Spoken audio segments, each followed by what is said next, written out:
Cristo es todo. Cristo es todo. Colosenses 3:11.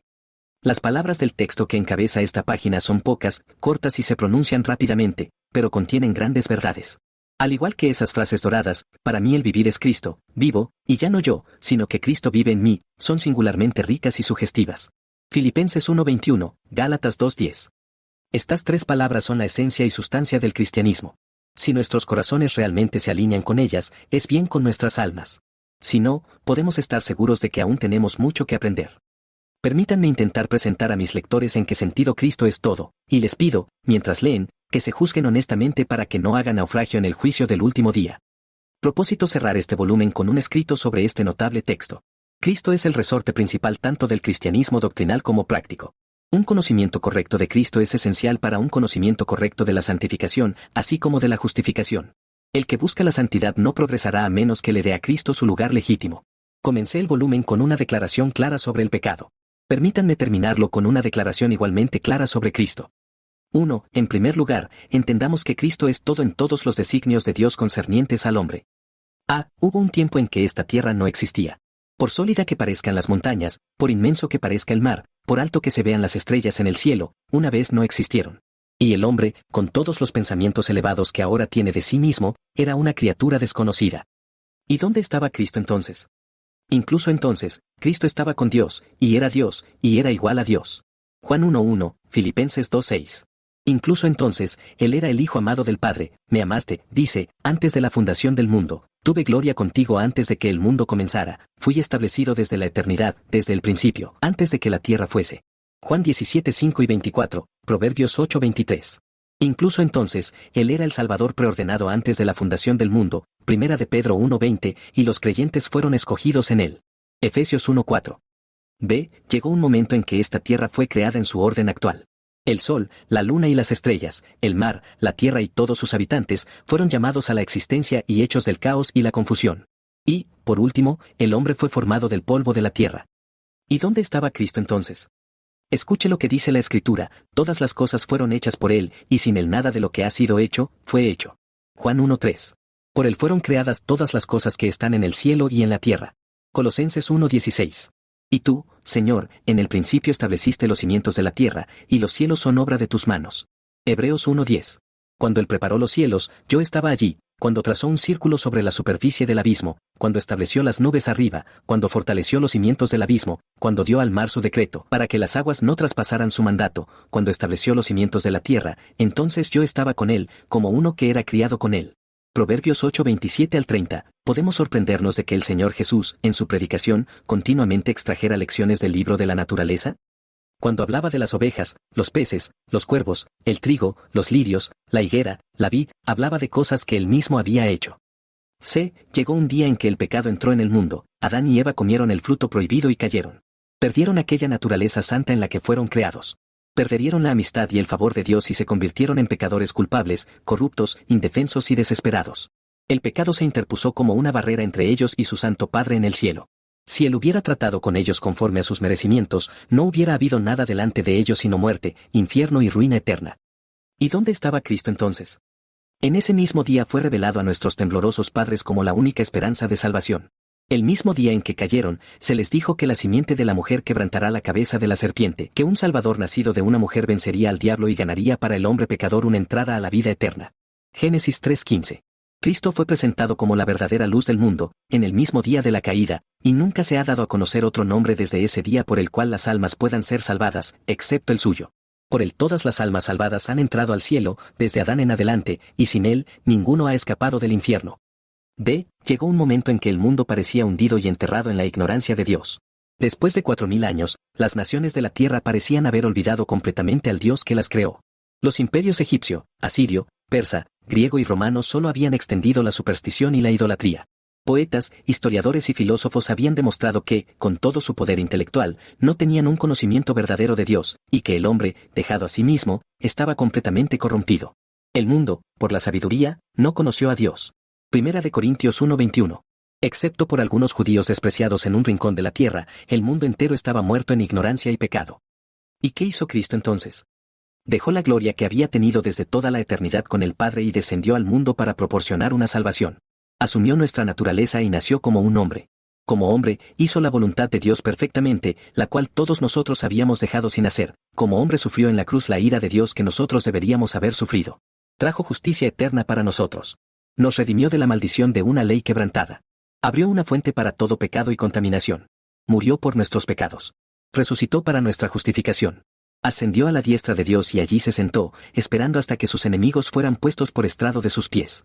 Y allí está ahora, ofreciendo salvación a todos los que vienen a Él, intercediendo por todos los que creen en Él y manejando, por disposición de Dios, todo lo que concierne a la salvación de las almas.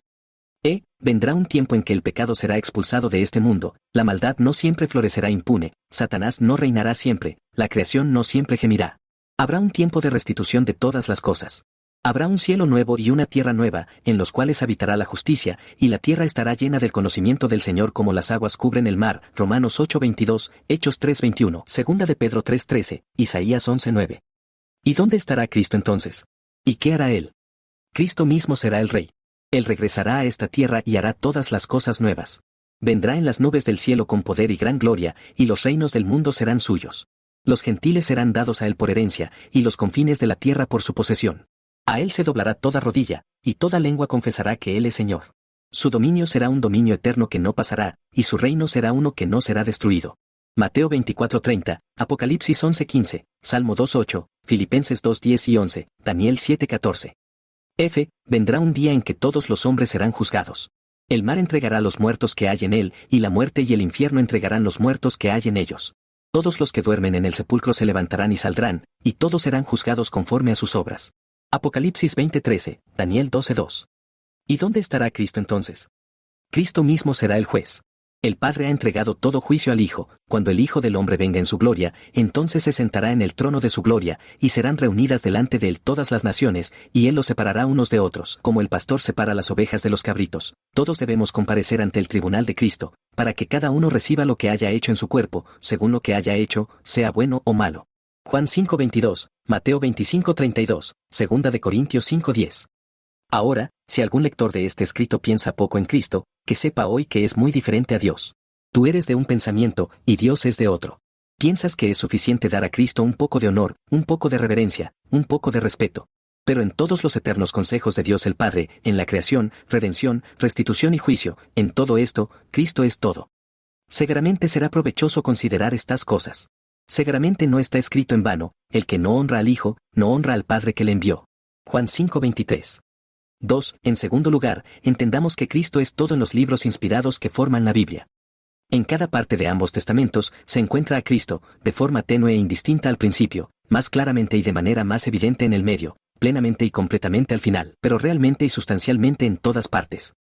El sacrificio y la muerte de Cristo por los pecadores, y el reino y la gloria futura de Cristo, son la luz que debemos aplicar a cualquier libro de las Escrituras que leamos.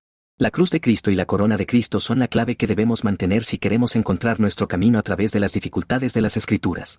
Cristo es la única llave que desbloqueará muchos de los lugares oscuros de la palabra. Algunas personas se quejan de que no entienden la Biblia. Y la razón es muy simple. No usan la llave. Para ellos, la Biblia es como los jeroglíficos en Egipto. Es un misterio, simplemente porque no conocen y emplean la llave. Era Cristo crucificado quien se representaba en cada sacrificio del Antiguo Testamento.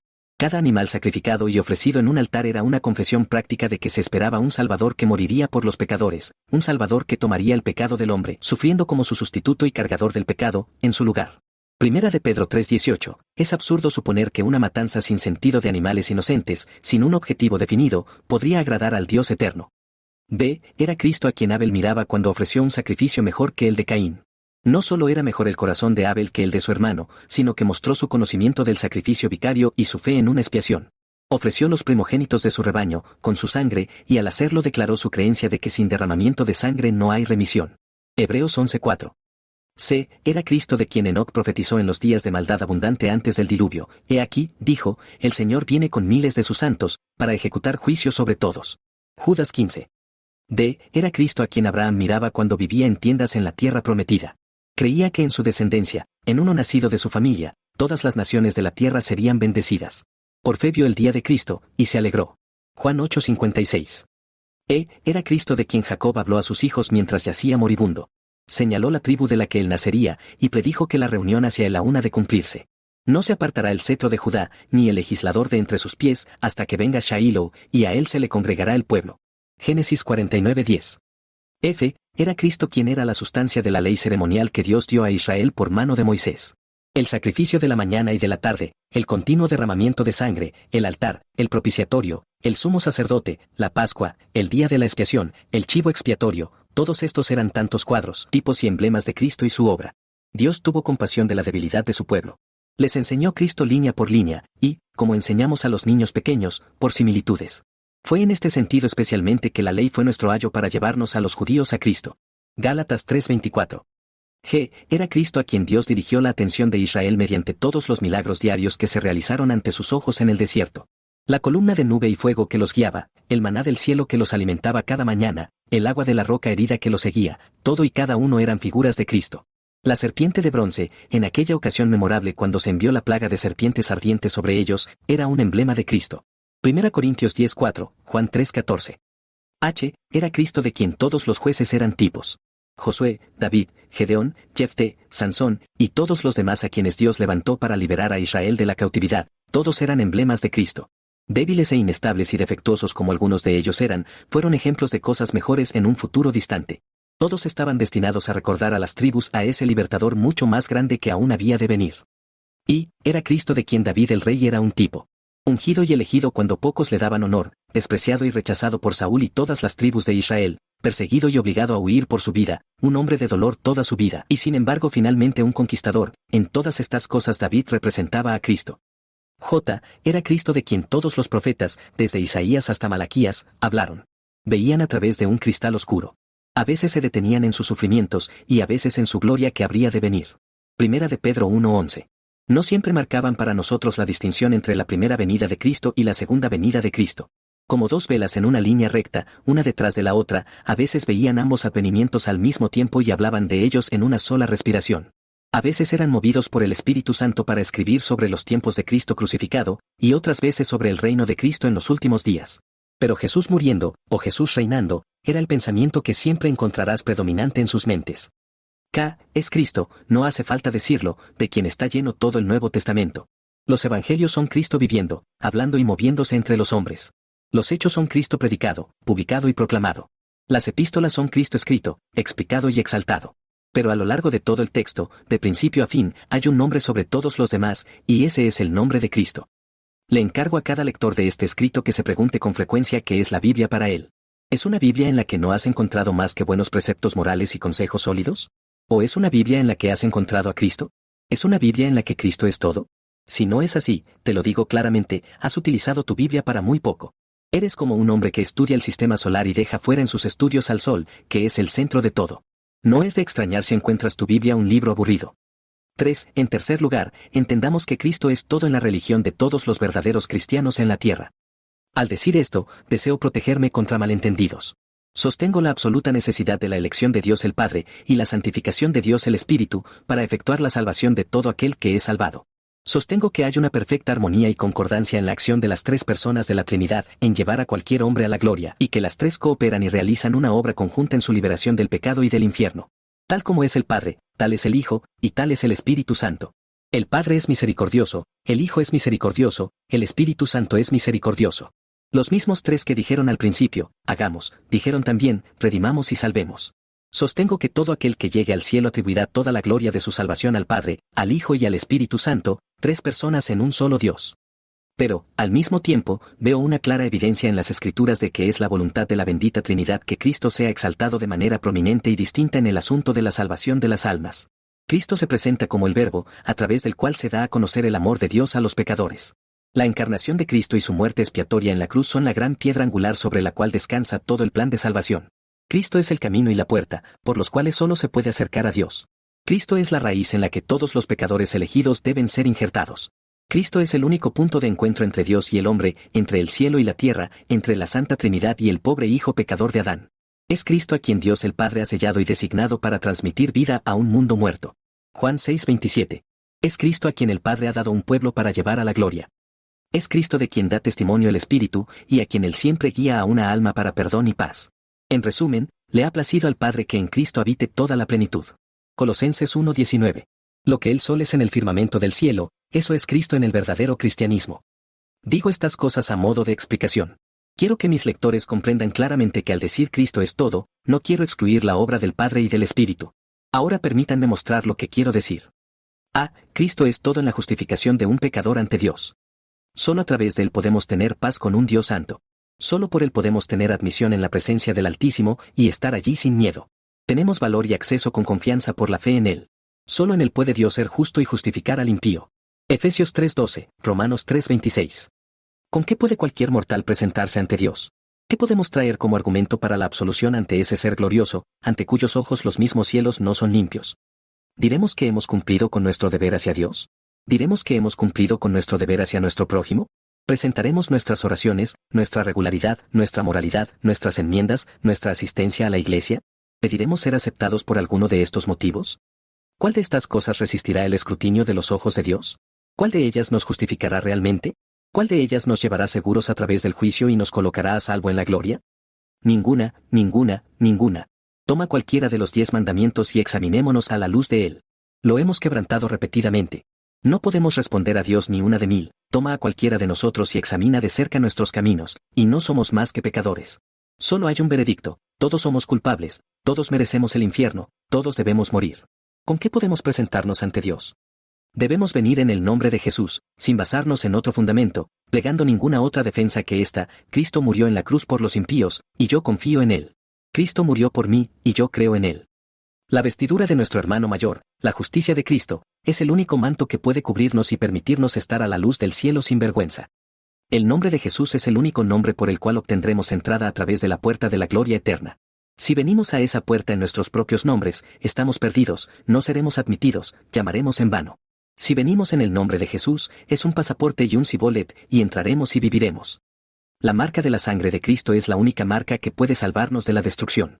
Cuando los ángeles separen a los hijos de Adán en el último día, si no nos encontramos marcados con esa sangre expiatoria, será mejor que nunca hubiéramos nacido. Nunca olvidemos que Cristo debe ser todo para aquella alma que desea ser justificada.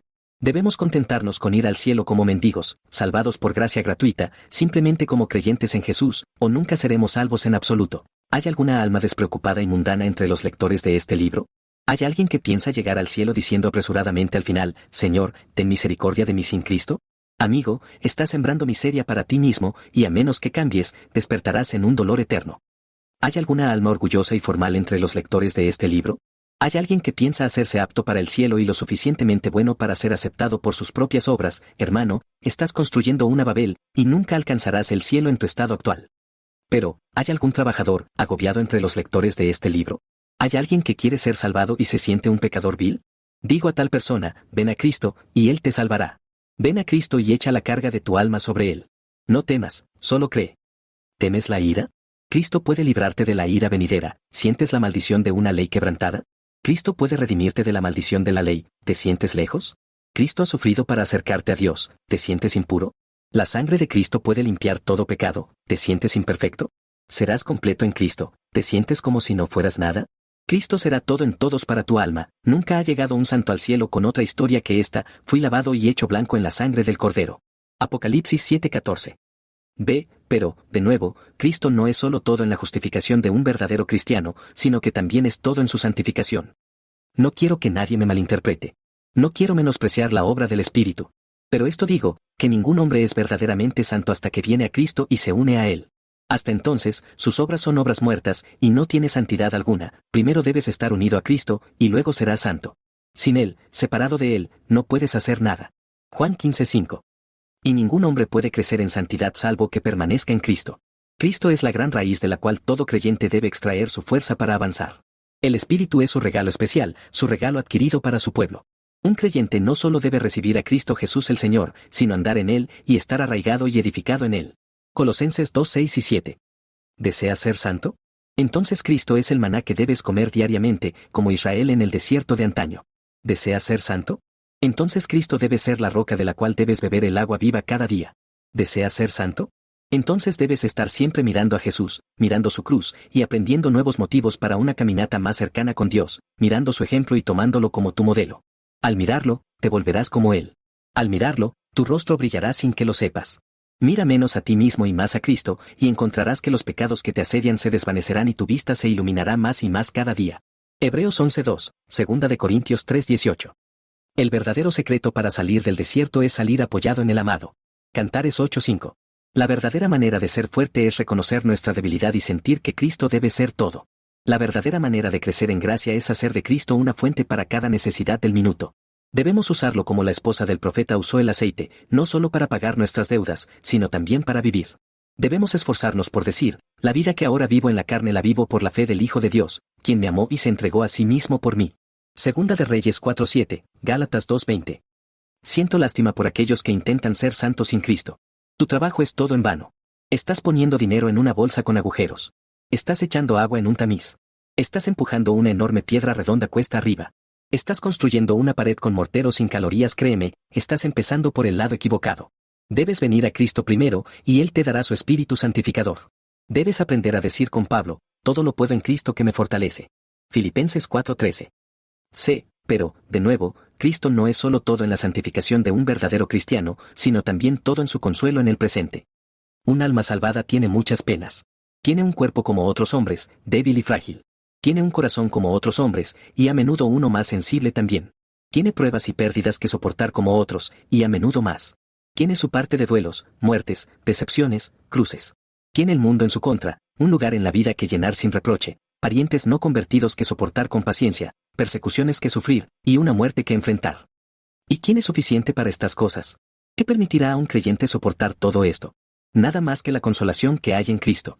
Filipenses 2:1. Jesús es, de hecho, el hermano nacido para la adversidad.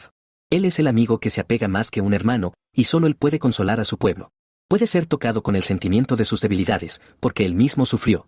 Hebreos 4:15. Sabe lo que es el dolor, porque fue un hombre de dolores. Sabe lo que es tener un cuerpo dolorido, porque su cuerpo fue atormentado por el dolor. Clamó, todos mis huesos están descoyuntados. Salmo 22:14. Sabe lo que es la pobreza y el cansancio, porque a menudo se sintió cansado y no tenía donde recostar su cabeza. Sabe lo que es la falta de amabilidad familiar, porque incluso sus hermanos no creían en él. No tuvo honor en su propia casa. Y Jesús sabe exactamente cómo consolar a su pueblo afligido. Sabe cómo verter aceite y vino en las heridas del espíritu, cómo llenar los vacíos en corazones vacíos, cómo hablar una palabra a su tiempo a los cansados, cómo sanar el corazón quebrantado, cómo hacer que toda nuestra cama en la enfermedad, cómo acercarse cuando estamos desmayados y decir, no temas, yo soy tu salvación. Lamentaciones 3:57. Hablamos de que la simpatía es agradable. No hay simpatía como la de Cristo. En todas nuestras aflicciones, Él está afligido. Conoce nuestras penas. En todo nuestro dolor, Él está dolido, y como el buen médico, no nos dará ni una gota de dolor de más. David dijo una vez, en la multitud de mis pensamientos dentro de mí, tus consolaciones alegran mi alma. Salmo 94:19. Muchos creyentes, estoy seguro, podrían decir lo mismo. Si el Señor mismo no hubiera estado a mi lado, las aguas profundas habrían pasado sobre mi alma. Salmo 124:5. Como un creyente supera todos sus problemas parece maravilloso. Como es llevado a través del fuego y el agua que atraviesa parece incomprensible. Pero la verdadera explicación es esta, que Cristo no es solo justificación y santificación, sino también consolación. Tú que buscas un consuelo infalible, te recomiendo a Cristo. Solo en Él no hay fracaso. Los ricos se desilusionan con sus tesoros.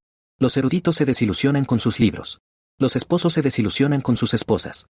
Las esposas se desilusionan con sus esposos. Los padres se desilusionan con sus hijos. Los estadistas se desilusionan cuando, después de muchas luchas, alcanzan un lugar y poder. Descubren, a su costo, que es más dolor que placer, que es decepción, molestia, inquietud constante, preocupación, vanidad y vexación del espíritu. Pero ningún hombre se ha desilusionado jamás con Cristo. Pero así como Cristo es todo en los consuelos de un verdadero cristiano en el presente, también Cristo es todo en sus esperanzas para el tiempo venidero. Pocos hombres y mujeres, supongo, se encuentran sin albergar esperanzas de algún tipo sobre sus almas. Pero las esperanzas de la gran mayoría no son más que fantasías vanas. No están construidas sobre una base sólida.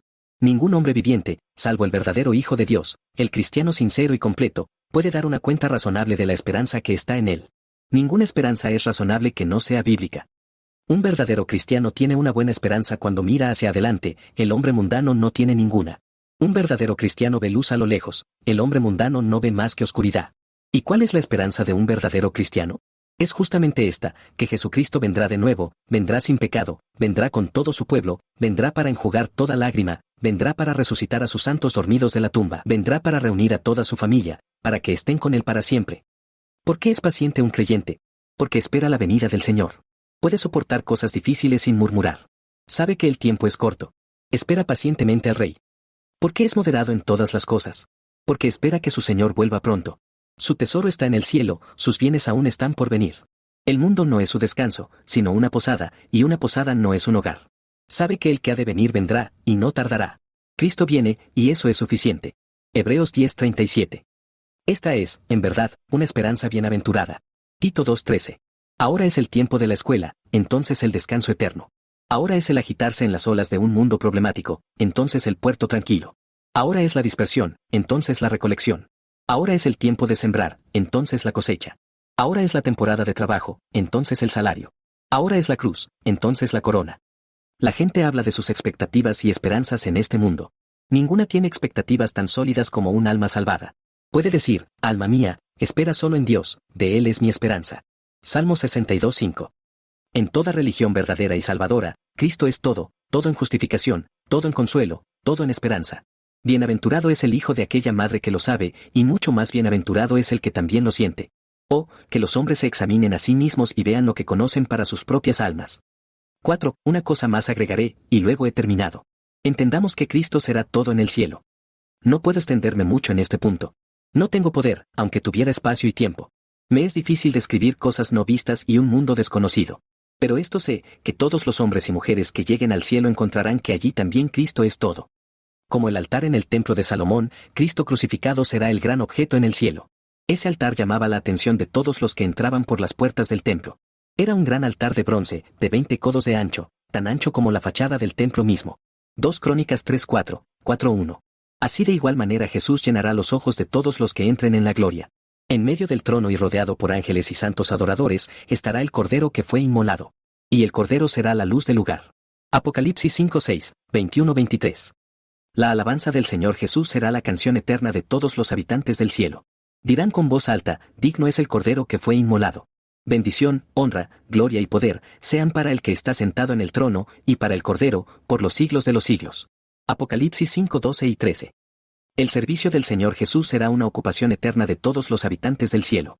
Le serviremos día y noche en su templo. Apocalipsis 7:13. Bienaventurado es el pensamiento de que finalmente le serviremos sin distracción y trabajaremos para él sin cansancio. La presencia del propio Cristo será una alegría eterna para los habitantes del cielo. Le veremos el rostro, y oiremos su voz, y hablaremos con él como amigo con amigo. Apocalipsis 22:4.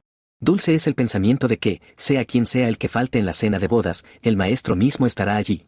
Su presencia satisfará todas nuestras necesidades. Salmo 17:15. Qué dulce y glorioso hogar será el cielo para aquellos que han amado al Señor Jesucristo con sinceridad. Aquí vivimos por fe en Él, y encontramos paz, aunque no le vemos. Allí le veremos cara a cara, y descubriremos que Él es completamente hermoso. Mejor será en verdad la vista de los ojos que el vagar del deseo. Eclesiastés 6:9.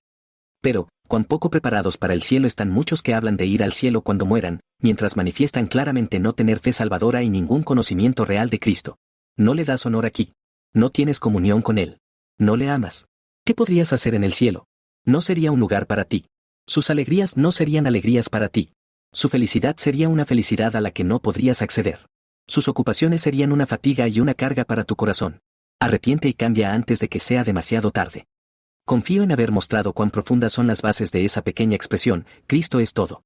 Podría añadir fácilmente a lo que he dicho, si el espacio lo permitiera. El tema no está agotado. Apenas he tocado la superficie. Existen minas de verdad preciosa relacionadas con ello que he dejado sin explorar. Podría mostrar cómo Cristo debe ser todo en una iglesia visible. Edificios religiosos espléndidos, numerosos servicios religiosos, ceremonias suntuosas, grupos de hombres ordenados, todo es nada a los ojos de Dios, si el Señor Jesús mismo en todas sus oficinas no es honrado, magnificado y exaltado. Esa iglesia no es más que un cadáver muerto en la que Cristo no es todo. Podría mostrar cómo Cristo debe ser todo en un ministerio. El gran trabajo que los hombres ordenados deben hacer es levantar a Cristo. Debemos ser como el poste en el que se colgó la serpiente de bronce. Somos útiles mientras exaltamos el gran objeto de la fe, pero útiles no más allá de eso. Debemos ser embajadores para llevar noticias a un mundo rebelde sobre el Hijo del Rey, y si enseñamos a las personas a pensar más en nosotros y en nuestra oficina que en Él, no somos aptos para nuestro lugar. El Espíritu nunca honrará a aquel ministro que no testifica de Cristo, que no hace a Cristo todo. Podría mostrar cómo el lenguaje parece agotarse en la Biblia al describir las diversas oficinas de Cristo. Podría describir cómo las figuras parecen interminables que se emplean en desvelar la plenitud de Cristo. El sumo sacerdote, el mediador, el redentor, el salvador, el abogado, el pastor, el médico, el novio, la cabeza, el pan de vida, la luz del mundo, el camino, la puerta, la vid, la roca, la fuente, el sol de justicia, el precursor, el fiador, el capitán, el príncipe de la vida, el amén, el todopoderoso, el autor y consumador de la fe, el cordero de Dios, el rey de los santos, el admirable, el Dios poderoso, el consejero, el obispo de las almas. Todos estos, y muchos más, son nombres dados a Cristo en las Escrituras. Cada uno es una fuente de instrucción y consuelo para todos los que están dispuestos a beber de ella. Cada uno proporciona materia para meditación útil. Pero confío en haber dicho suficiente para arrojar luz sobre el punto que quiero impresionar en las mentes de todos los que lean este documento. Confío en haber dicho suficiente para mostrar la inmensa importancia de las conclusiones prácticas con las que ahora deseo terminar el tema. 1. ¿Es Cristo todo? Entonces aprendamos la total inutilidad de una religión sin Cristo. Existen demasiados hombres y mujeres bautizados que prácticamente no saben nada en absoluto sobre Cristo. Su religión consiste en unas pocas nociones vagas y expresiones vacías. Confían en que no son peores que los demás. Se apegan a su iglesia. Tratan de cumplir con su deber. No hacen daño a nadie. Esperan que Dios sea misericordioso con ellos. Confían en que el Todopoderoso perdonará sus pecados y los llevará al cielo cuando mueran. Esto es casi todo su religión. Pero, ¿qué saben prácticamente estas personas sobre Cristo? Nada, nada en absoluto. ¿Qué conocimiento experimental tienen de sus oficinas y obra, su sangre, su justicia, su mediación, su sacerdocio, su intercesión? Ninguno, ninguno en absoluto. Pregúntales acerca de una fe salvadora. Pregúntales acerca de nacer de nuevo del Espíritu, pregúntales acerca de ser santificados en Cristo Jesús. ¿Qué respuesta obtendrás? Eres un bárbaro para ellos. Les has hecho preguntas bíblicas simples, pero no saben nada más sobre ellas experimentalmente que un budista o un turco. Y aún así, esta es la religión de cientos y miles de personas que se llaman cristianas en todo el mundo. Si algún lector de este documento es un hombre de este tipo, le advierto claramente que tal cristianismo nunca le llevará al cielo. Puede ser muy bien visto a los ojos del hombre. Puede pasar muy decentemente en la reunión de la sacristía, en el lugar de trabajo, en la Cámara de los Comunes o en las calles. Pero nunca te consolará. Nunca satisfará tu conciencia. Nunca salvará tu alma. Te advierto claramente que todas las nociones y teorías acerca de que Dios es misericordioso sin Cristo, y excepto a través de Cristo, son ilusiones sin fundamento y fantasías vacías. Tales teorías son tan puramente un ídolo de la invención humana como el ídolo de Juggernaut. Son todas de la tierra, terrenales. Nunca descendieron del cielo. El Dios del cielo ha sellado y designado a Cristo como el único Salvador y camino de vida, y todos los que quieran ser salvos deben contentarse con ser salvos por Él, o nunca serán salvos en absoluto. Que cada lector tome nota. Te doy una advertencia justa hoy. Una religión sin Cristo nunca salvará tu alma. 2. Déjame decir otra cosa. ¿Es Cristo todo? Entonces aprende la enorme necedad de unir cualquier cosa con Cristo en el asunto de la salvación. Hay multitudes de hombres y mujeres bautizados que profesan honrar a Cristo, pero en realidad le hacen gran deshonra. Le dan a Cristo un lugar determinado en su sistema de religión, pero no el lugar que Dios quiso que él ocupara. Cristo solo no es todo en todo para sus almas, no. Eso Cristo y la Iglesia, o Cristo y los sacramentos, o Cristo y sus ministros ordenados, o Cristo y su propio arrepentimiento, o Cristo y su propia bondad, o Cristo y sus propias oraciones, o Cristo y su propia sinceridad y caridad, en lo que descansan prácticamente sus almas. Si algún lector de este documento es un cristiano de este tipo, le advierto también claramente que su religión es una ofensa a Dios. Estás cambiando el plan de salvación de Dios por un plan de tu propia invención. Estás, en efecto, despojando a Cristo de su trono al dar la gloria que le corresponde a Él a otro. No me importa quién sea el que enseña tal religión y en la palabra de quien construyas. Ya sea papa o cardenal, arzobispo o obispo, decano o arcediano, presbítero o diácono, episcopaliano o presbiteriano, bautista o independiente, wesleyano o hermano de Plymouth. Quien quiera que añada algo a Cristo te enseña mal. No me importa lo que añadas a Cristo. Ya sea la necesidad de unirse a la Iglesia de Roma, o de ser un episcopaliano, o de convertirse en un hombre de la Iglesia libre, o de renunciar a la liturgia, o de ser sumergido. Lo que sea que añadas prácticamente a Cristo en el asunto de la salvación, le haces un daño a Cristo. Ten cuidado con lo que estás haciendo. Cuida de no dar a los siervos de Cristo el honor que solo a Cristo le corresponde. Cuida de no dar a las ordenanzas del Señor el honor que pertenece al Señor. Cuida de no apoyar la carga de tu alma en nada más que en Cristo, y en Cristo solamente.